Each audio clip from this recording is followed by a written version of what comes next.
እስቲ መጽሐፍ የያዛችሁ ሰዎች ሐዋርያት ሥራ ላይ ምዕራፍ 27 ቁጥር 22 ማገለግላችሁ ርዕስ አይዞሽ አይዞ ትደርሳለህ። ሳይበሉም ብዙ ቀን ከቆዩ በኋላ ያን ጊዜ ጳውሎስ በመካከላቸው ቆሞ የእግዚአብሔር መልእክተኛ በመካከላቸው ቆሞ እንዲህ አለ። እንዲህ አላቸው። ጳውሎስ በመካከላቸው ቆሞ ሲል እንደዚህ አይነት ጉባኤ ውስጥ አይደለም። በሞትና በሕይወት መካከል ሞትና ሞት ጋር ምን ሆኖ እያሉ እየተጋፈጡ ወይም ተፋጦ ባሉበት መሃል 14 ቀን እህል ያልቀመሱበት ውሃ ያልጠጡበት አደገኛ ወይም አስፈሪ ሁኔታ ውስጥ በነበሩበት ሰዓት ሁሉም በመርከቧ ውስጥ ያሉ እንድናለን የሚል ተስፋ በሌላቸው ሰዓት ተስፋቸው ተሟጦ በነበረበት ሰዓት አንድ ብርሃን ከጨለማ ውስጥ ወጣና እንዲህ አላቸው። ሻካታራሳታ ዛሬ ከዚህ ቤት 3 ቁልፍ ይዛችሁ ትወጣላችሁ። አጠገብህ ያለውን ሰው ቁልፎች ይዤ እወጣለሁ። አንብቦሲ ጳውሎስ በመካከላቸው ቆሞ እንዲህ አለ። በመካከላቸው ቆሞ ምን አለ? እንዲህ አለ። እሺ አንብብልኝ። እናንተ ሰዎች ሆይ ሰምታችሁኝ ቢሆን ኖሮ ከቀርጤስ እንዳትነሱ ይህ ጥፋት ጉዳት እንዳታገኙ ይገባችሁ ነበር። አሁንም አይዟችሁ ብዬ እመክራችኋለሁ። ይህ መርከብ እንጂ ከናንተ አንድ ነፍስ እንኳ አይጠፋምና የእርሱ የምሆንና ደግሞም የማመልከው የእግዚአብሔር መልአክ በዚች ሌሊት ባጠገቤ ቆሞ ነበርና እርሱም ጳውሎስ ሆይ አትፍራ፣ በቄሳር ፊት ልትቆም ይገባሃል። እነሆ እግዚአብሔር ከናንተ ጋር የሚሄዱትን ሁሉ ሰጥቶሃል አለኝ። ስለዚህ እናንተ ሰዎች ሆይ አይዟችሁ እንደተናገረኝ እንዲሆን እግዚአብሔርን አምናለሁና። አባታኮሳ ሰው እንኳን ሰውን ይታመናል፣ ሸምበቆን ስጋ ለባሹን። እኔ ዛሬ ሰማይ እንዲህ ብሎኛል። ሰማይ ላንቺ ቤት፣ ሰማይ ስላንተ ትዳር፣ ሰማይ ስላንተ ኑሮ፣ ሰማይ ስላንቺ ነገር እንዲህ ብሎኛል። አይዞሽ ዳር ትደርሻለሽ። አይዞሽ ያ ነገር ይሳካል። አይዞሽ ያ ነገር ይከፈታል። አይዞሽ ያ አዋጅ ይገለበጣል። እሺ ተነሱ። 3 ሰው ፈልጋችሁ እየጨበጣችሁ እግዚአብሔር እንደተናገረው እንዲሁ ይሆናል በሉት። አይዞ በሉት። ጨብጥና እንደተናገረው ይሆናል። አይዞሽ በላት። አይዞህ በላት። ዛሬ ትንቢት ይዤ መጥቻለሁ። ዛሬ ድምጽ ይዤ መጥቻለሁ። ጠላቴ ሆይ ስማ፣ የኔ ነገር በለኝ በጌታ እጅ ነው፣ ያደርሰኛል። 3 ሰው ፈልግ ያደርሰሃል እግዚአብሔር በለው። ያደርሰሃል እግዚአብሔር በያት። ድካም አለ ያደርስሻል። ሰልፍ አለ ያደርስሻል። ውጊያ አለ ወራማታ ካሳ ጄናማቱራ ባጋስ ሮሞሳ ታራባስ። በሰው መርከብ ላይ አልተሳፈርክም። በሰው ነገር ላይ አልተሳፈርሽም። አንቺ ያደርስሽ። አቤት አቤት።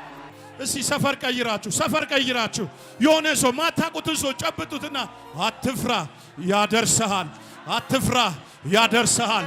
የተሰበረው መርከብ እንጂ ቃል አይደለም። የተሰበረው መርከብ እንጂ ቃል አይደለም። የሰው እጅ ስራ ነው የተሰበረው። አራ ዘራፍ አቤ ዘራፍ ነው ማለት ዛሬ የኩራ ማሳቱራ ማሻቲያናማ እውነት ያደርሳል። ልጅነት ላይ ተናገረው፣ ማንም ሳይኖር የተናገረው ብቻ የተናገረው ማንም ሳያጅብ የተናገረው ያደርሳል። መርከብ ቢሰበርም ወረኛ ቢያወራም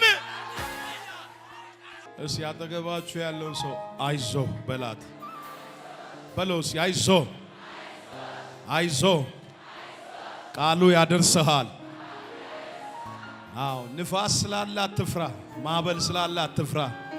በሕይወት ላይ ተደጋጋሚ ሽንፈት ስላለ አትፍራ። አንተን ሳይሆን ቃሉ እግዚአብሔር ወዳለ ያደርስሃል። ሎማሳ ካሻሃል ቫናስ ኢየሱስ ለዘላለም የተባረከው። ይህ ሐዋርያ ሥራ ምዕራፍ 27 ጳውሎስ በወንጌል ምክንያት ወደ ሮም ሀገር በእስራት እየሄደ ወይም እየተጓዘ ያለ የተከሰተ ክስተት ነው። ይህንን መጽሐፉን ክፍል የጻፈው ዶክተር ሉቃስ ስለዚህ ክፍል ሲናገር እጅግ አስቸጋሪና አስጨናቂ ጊዜ ጳውሎስ እንዳሳለፈ ለወንጌል ዋጋ እንደከፈለ ይናገራል። እና ቀርጤስ እያሉ ጳውሎስ ወደ ሮም ሳይሄዱ በፊት ጌታ ስለ መንገዱ አሳይቶት መልእክቱን ተናግሯቸው ነበር። ምን የሚል መልእክት? በዚህ በምንሄድበት መንገድ ጥፋት አለ፣ አደጋ አለ፣ ሞት አለ፣ ባንሄድ ባንነሳ ይሻላል ብሎ ሲናገራቸው ከጳውሎስ ቃል ይልቅ ይላል የካፒቴኑን ኤክስፒሪየንስ ወይም ልምዱን ወይም የካፒቴኑን ችሎታ ምን አሉ ይላል አመኑ ይላል። የጳውሎስን ድምጽ ግን የሰማ አልነበር። ጳውሎስ ግን አንድ የሰማው አንድ ቃል ነበር። በአግሪጳ ፊት ከነሰንሰለት ቆመ፣ ስለ እኔ ወንጌል ትመሰክራል፣ ሮም ትደርሳል የሚል ቃል ይዞ የተነሳ በቄሳር ፊት ይህንን ወንጌል ይዘህ ትቆማል፣ ስለ እኔ ምስክር ትሆናል። በነገስታት ፊት ቆመ ምን ትላለህ? ትመሰክር። ያለ ማንም አጃቢ የሰማው ቃል ይሄ ነው። ያለ ማንም ቲፎዞ ነው ይህንን ቃል የሰማው፣ ብቻውን ነው የሰማው። በደማስቆ ብቻውን የሰማ ድምጽ። መንገዱ ላይ ግን ምን አለ? ወጀብ አለ፣ ማዕበል አለ፣ ውሽንፍር አለ፣ ንፋስ አለ፣ አደገኛ አክሲደንት አለ። ግን እግዚአብሔር ለጳውሎስ የሰጠው ቃል ነበር። ሕይወታችሁ ውስጥ አደገኛ ማዕበል፣ አደገኛ ውሽንፍር፣ አደገኛ ሞገድ፣ አደገኛ ቀስትና ፍላጻ እየተፈራረቀባችሁ ያለ በአንድ ስቴፕ የወጣችሁ የወረዳችሁ የወደቃችሁ የተነሳችሁ እዚህ ቤት የመጣችሁ እናንተ ሰዎች ስሙኝ፣ ቃል ካላችሁ ቃሉ ያደርሳችሁ። ከጎናችሁ ያለው ሰው ነካ አርግና እኔ ቃል አለኝ፣ ተራሱ አይደለም። ትላንት ያደረሰ፣ ትላንት ያደረሰሽ፣ ትላንት ያሻገረሽ ዛሬም ነገም ሊያሻግርህ ዛሬ እንዲህ ይልሃል፣ አልጥልህም፣ አልተውም፣ ቀኜ ይዛለች ያለህ እግዚአብሔር እንዲህ ይላል፣ በማዕበሉና በወጀቡ መካከል ለኔና ላንቺ የሰራዊት ጌታ እግዚአብሔር መንገድ አለው። ንገሪያት፣ ንገሪያት፣ መንገድ አለው። ማዕበል ውስጥ መንገድ አለው። ወጀብ ውስጥ መንገድ አለው። ጨለማ ውስጥ መንገድ አለው። በጨለማ ውስጥ መንገድ አለ። ዝግ በሚመስል ነገር ውስጥ መንገድ አለው። ግድ የለሽም። አያ አይሳካም ባሉት ነገር ውስጥ ላንቺ አጠገባችሁ ያለን ሰው እግዚአብሔር መንገድ አለው በሉ እና የሰማውስ ቃል ወይም የሰማው ወርድ የሰማ ድምጽ ነበረው። አንሂድ እያላቸው ነው፣ ግን እነሱ ሊሰሙት አልቻሉም። እሱ ግን የሰማው ቃል ነበር። ምን አይነት ውሽንፍር ውስጥ ሆነህ እንደመጣ አላውቅም። ምን እየጮህብሽ እንደመጣሽ አላውቅም። ግን ላንቺ መልእክት አለ። አይዞሽ ያደርስሻል። ከግራሽ ከቀኝ ያለው ገፋ ያረሽ አይዞሽ ያደርስሻል። ድገሚ ድገሚ ድገሚ። መረጃ ማስረጃ ያመጣ አለፈ እኮ አንቺ እኮ እንዲሆንሽ እኮ እንዲህ ያለ የሚከስሽ ጌታ ምስክሬ እንደ መብረቅ ይወርቃል ዛሬ። 14 ቀን አልበሉ አልጠጡ ብርሃን አላዩ። ከዋክብት ብቻ 14 ቀን ምን ውስጥ ሆኖ ነው ይሄንን እያዩ ያሉት? ጨለማ ውስጥ፣ ባህር ውስጥ። ባህሩ እንዲህ ያላቸው ነው አለቀላቸው ያለ። መርከቢቷ ምን ሆናለች? ተሰባብራለች፣ ተነዋጣለች። አንዳንዱ ስባሪ ላይ ነው፣ አንዳንዱ ደግሞ ለመስመጥ ጫፍ ላይ ነው ያለው። በዚህ መሃል ጨለማ ውስጥ በ14ኛው ቀን ላይ መልአክ መጣና እንደዛ አለ፣ ጳውሎስ አይዞ አይዞ፣ መርከቡ እንጂ የኔ ገባው ልቅ ቃል አልተሰበረም። መርከቡ እንጂ እኔ ተናገርኩ። አንተ ዘራፍ እዚህ ቤት እስኪ አንድ ሰው ኢየሱስ ይበል። ከጎንሽ ያለችዋ ነካያ የሞተው እኮ ያንቺ አይደለም በል በላት። አንተ የሞተው ያንቺ አይደለም፣ የተበላሸው ያንቺ አይደለም፣ የተዘጋው ያንቺ አይደለም፣ ያ የታመመው ነገር ያንቺ አይደለም፣ ሰይጣን በመረጃ አምጥቶ የሚያሳይሽ ነገር ያንቺ አይደለም። እስኪ እጅ ከፍ አድርግና የኔ አይደለም በለኝ። ጠላቴ ወይ ስማ፣ የኔ ነገር በለኝ በእግዚአብሔር እጅ ነው። መርከብ ሊሰበር ይችላል፣ ኪዳን አይሰበርም። መርከብ ሊሰበር ይችላል፣ ቃል አይሰበርም። ለዚህ ያለ እኮ እግዚአብሔር ካፌ የወጣው ቃል አለ የሚሻውን ሳያረጋል በከንቱ ወደኔ ምን አይልማል ሳይሰራ አይመለስም አለ። አንተ ሰውዬ ሳያረሰርስ ሰማይ ከሰማይ ዝናብ ይላል ምን እንደሚያረሰርስ ታበቅልና ታፈራ ዘንድ እንደሚያደርጋት እንጂ አለን በከንቱ አለ እንደማይመለስ እንደዚሁ ካፌ የሚወጣው ቃል የላኩትን ይፈጽማል፣ የምሻውን ያደርጋል እንጂ ወደኔ አይመለስም። አንድ ሰው ጮ ኢየሱስ። ያዕቆብ ሚስቱን ሊያንና ራሔልን ጠራና የአባታችሁ ፊት አለ እንደ ድሎ ለኔ አይደለም፣ ተቀያየረብኝ፣ ተለዋወጠብኝ፣ ግን አለ ከልጅነቴ እስከ ዛሬ ተሸከመኛል የአባቶቼ አምላክ እሱ እግዚአብሔር አለ ከኔ ጋር አይለወጥም አለና እንዳለ እናንተ ያዕቆብ ልጆች ሆይ እኔ እግዚአብሔር አልለወጥም። ስለዚህ የጠፋችሁ ሰው ሊለወጥ ይችላል ሸምበቆ ስለሆነ ፊቱ ምናምን ሊጠቁር፣ እግዚአብሔር ግን አይለወጥም። ሰው ጀርባ ሊሰጥሽ ይችላል፣ እግዚአብሔር ግን ጀርባ አይሰጥሽም። ሲባካችሁ ከፍ አድርጉና እግዚአብሔር አይለወጥም በሉ